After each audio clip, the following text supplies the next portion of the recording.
인간이 현재 가진 신체적 모습과 생각, 감정, 이는 우연히 갖게 된 특징이 아니다. 앞에서 설명했듯 모두 생존에 도움이 되기 때문에 보유하게 된 특성이다. 그렇다면 행복이라는 감정은 생존에 어떤 도움을 줄까? 다시 말해, 인간은 왜, 또 무엇을 위해 행복감을 느낄까? 중요하고도 흥미로운 질문이지만 학계에서도 아직까지 이 질문에 대해 별로 큰 고민을 하지 않는다. 사실 지금까지 심리학은 왜라는 질문을 자주 던지지 않았다. 많은 심리학 연구들은 어떻게 라는 질문에 걸맞은 해답을 제공했다. 어떻게 성격이 형성되는지, 입체감은 어떻게 지각하는지. 그러나 최근 심리학의 진화론적 관점이 확산되면서 왜라는 본질적인 질문을 여기저기에서 던지기 시작했다. 왜 아기들은 귀엽게 생겼을까? 왜 인간은 뒷담화를 할까? 왜 남자와 여자의 뇌는 그토록 다를까? 행복에 대해서도 왜라는 질문을 던질 때가 왔다고 생각한다. 왜 인간은 행복을 느끼는가? 사실 여기에 대한 답이 이 책의 핵심 내용이다. 내 생각을 밝히기 전에 독자들도 곰곰이 한번 생각해 봤으면 한다. 인간은 왜 행복감을 경험할까? 행복하면 좋으니까 혹은 중요하니까 같은 성의 없는 대답은 정중히 사양한다. 오랜 시간 행복을 공부했지만 나도 행복은 왜? 라는 질문을 진화론을 접하면서 갖게 되었다. 이 질문에 대한 내 나름의 생각들이 이제 조금씩 정리되는 것 같고 이것을 더 많은 사람과 나누기 위해 이 책을 쓰게 되었다. 특히 행복은 비움, 감사, 느림이라는 공허한 지침들에 지친 이들과 결론부터 말하자면 인간은 행복해지기 위해 태어난 것이 아니라 생존을 위해 만들어진 동물이다. 조금 더 냉정하게 표현하자면 인간은 생존 확률을 최대화하도록 설계된 생물학적 기계이고 행복은 이 청사진 안에서 아주 중요한 역할을 한다. 구체적으로 무슨 역할을 하는 것일까? 또 이것을 이해하는 것이 왜 중요할까? 이야기를 조금 쉽게 풀기 위해 개 한 마리를 등장시켜보자.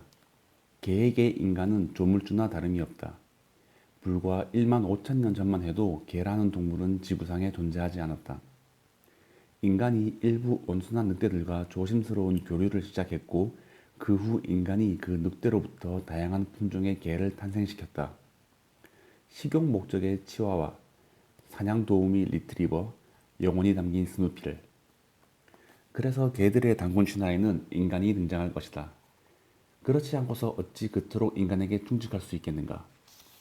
온종일 방구석에 금붕어와 함께 내버려둔 주인을 매일 저녁 날뛰며 반겨주니 말이다. 개의 입장에서 보면 인간은 무척 이기적이다. 눈썰매를 끌라하고 마약 탐지를 시키고 집 지키는 것도 모자라 온갖 쓸데없는 계기까지 보여달라고 조른다. 신문도 몇 번 물어다 주고 두 발로 서서 놀아주지만 항상 더 엽기적인 것을 원하는 눈치다. 캘리포니아 해변에 사는 주인을 만나면 서핑을 강요당할지도 모른다. 이건 뭐 끝이 없다. 하지만 이 철없는 게 주인의 입장은 이렇다. 공놀이도 하루 이틀이고 뭔가 기막힌 재주를 가르치고 싶다. 미개척 분야인 서핑을 택한다. 문제는 어떻게? 서핑은커녕 바다에 들어가는 것조차 꺼리는 개를 어떻게 서퍼로 만들 수 있을까? 다행히 주인은 자기 개가 이 세상에서 가장 좋아하는 것을 알고 있다. 특이하게도 그것은 새우깡이다. 갑자기 희망이 생긴다. 주인은 새우깡의 힘을 빌려 자신이 원하는 행동을 단계적으로 이끌어낼 수 있다. 우선 개가 물가로 오면 새우깡을 주고 그 다음엔 물에 발을 담그면 준다. 여기까지 숙련되면 개가 서핑보드에 올라와야 새우깡을 주고 마지막으로 그 위에서 균형을 유지해야 준다. 심리학자들은 이 같은 조형이라는 원리를 이용해 비둘기가 탁구를 치고 개가 피아노를 치게 만든다. 결국 개는 서핑을 하게 된다. 여기서 강조하고 싶은 것이 새우깡의 절대적 역할이다. 이렇게 특정 반응을 증강시키는 자극을 심리학에서는 광화물이라고 부른다. 새우깡이라는 이 강력한 광화물이 없다면 개의 서핑 묘기는 탄생할 수 없다.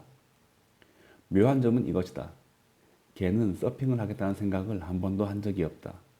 그런데 자기도 모르게 서핑을 하고 있다.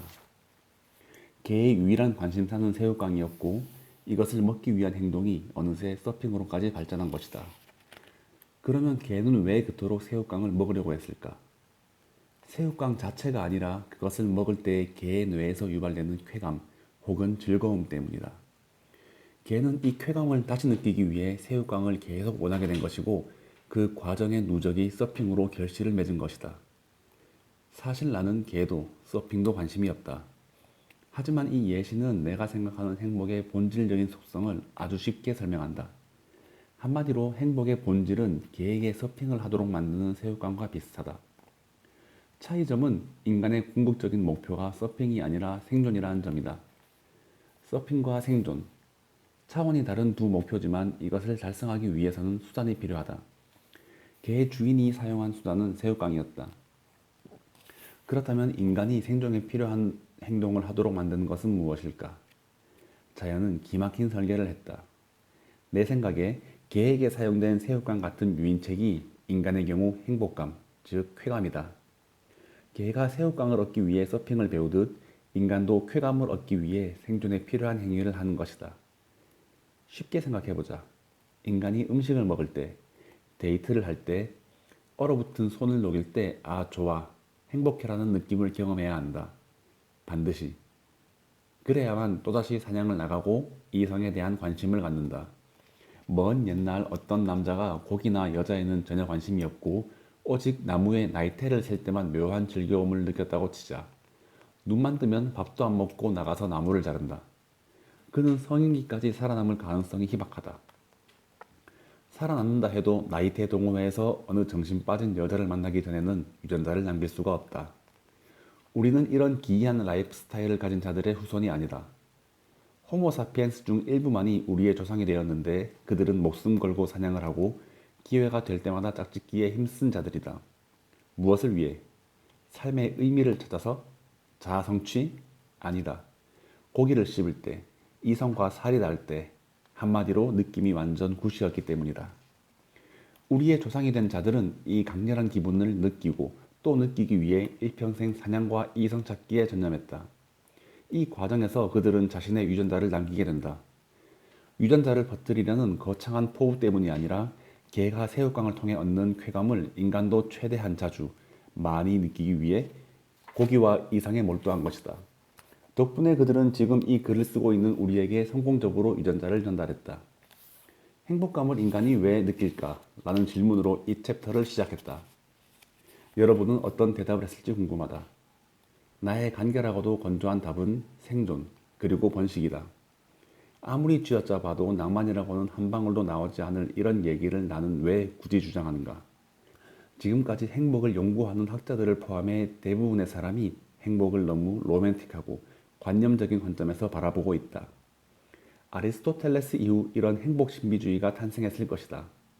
앞에서 말했듯 그는 행복이 최상의 선이라고 규정하며 존재의 최종적인 이유와 목적이 행복이라고 주장했다.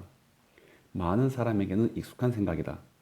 모든 것은 결국 행복해지기 위해서라는. 이 생각이 틀렸다라는 것은 아니다. 다만 상당히 인간 중심적이고 비과학적인 생각이다.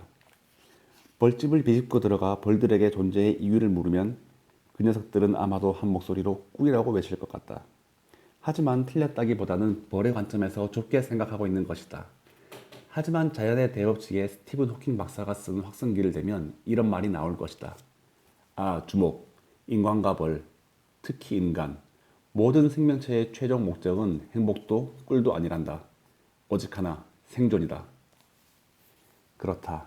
생명체는 행복하기 위해 사는 것이 아니다. 호모사피엔스의 존재 이유도 벌, 선인장, 꽃게와 마찬가지로 생존이다. 당연한 얘기다. 하지만 이것을 행복과 연결시키면 당연하지 않은 결론이 나온다. 이 새로운 관점으로 보면 행복은 삶의 최종적인 이유도 목적도 아니고 다만 생존을 위해 절대적으로 필요한 정신적 도구일 뿐이다. 행복하기 위해 사는 것이 아니라 생존하기 위해 필요한 상황에서 행복을 느껴야만 했던 것이다. 행복은 생존을 위한 도구라. 무슨 말인지 알 것 같기도 하면서 여전히 아리송할 것이다. 새우깡에 밀려 아직까지도 이 도구의 구체적인 작동 원리를 살펴볼 기회가 없었다. 지금부터 이것에 대해 이야기해보자. 행복이 생존을 위한 도구라면 이 도구는 일상에서 어떻게 작동할까? 다시 한번 예시의 힘을 빌리자. 혹시 동전 탐지기라는 기계를 본 적이 있는가? 캘리포니아 해변 근처에서 몇 년간 살았던 적이 있다. 가끔 해변가에 나가면 귀에 헤드폰을 끼고 쇠코쟁이로 노래를 들쑤시며 다니는 사람들을 보곤 했다. 남들이 해변에 흘린 동전이나 반지 같은 귀중품을 찾는 무척 한가한 분들이다. 이들의 필수 장비가 동전 탐지기다. 동전 탐지기의 원리는 간단하다. 탐지기에 달린 긴 쇠막대가 금속에 가까워지면 헤드폰에 신호가 울린다. 동전에 가까워질수록 크고 빠르게, 즉 삐 소리는 기계의 주인이 찾는 동전이라는 목표물로 이끄는 역할을 한다. 주인이 찾는 것은 동전이고 신호음은 그것을 추적하는 데 도움이 되는 수단이다. 자, 여기서 좀 황당한 상상을 한번 해보자. 어떤 최신형 동전 탐지기가 등장해 동전에 접근할 때 삐라는 신호음 대신 중독성 있는 음악을 들려준다고 하자. 혹시 이런 경우 동전을 찾게 해주는 신호 자체에 매료가 되는 사람은 없을까? 아니, 한 발 더 나아가 음악 대신 아예 뇌에 미세한 쾌감을 준다면 주객이 전도되는 상황이 충분히 일어날 수 있다. 탐지기 주인이 자기의 원래 목적보다 그 목적 달성을 위한 신호에 더 관심을 갖게 되는 경우 말이다. 황당한 상상이 아닐 수도 있다. 왜냐하면 행복을 쫓는 우리 모습이 어쩌면 이 같은 주객 전도의 상황과 비슷하기 때문이다. 무슨 말일까? 우리 뇌는 단백질로 만들어진 일종의 동전 탐지기라고 할 수 있다. 무엇을 찾는가? 동전보다 훨씬 중요한 것을 찾는데 그게 뭔지는 다음 챕터에서 구체적으로 알아보도록 하자. 어쨌든 이 중요한 보물로 우리를 인도하기 위해 뇌 또한 어떤 신호를 방출해야 한다. 찾는 것이 너무나 중요하기에 소리로는 부족하다. 훨씬 강력한 신호가 필요하다. 한번 경험하면 그 신호에 중독될 만큼. 어떤 것이 있을까? 심리학사에 남은 유명한 연구가 하나 있다. 1954년 캐나다 맥길 대학의 신경과학자 제임스 올스와 피터 밀러는 쥐의 학습 행동 연구 중 우연한 것을 발견했다. 실수로 쥐 뇌의 사상 하부를 미세한 전극으로 자극했는데 이후 쥐들은 이 자극을 받았던 장소로 계속 되돌아가려고 했다. 그곳에서 뭔가 대단히 좋은 경험을 한 것이다.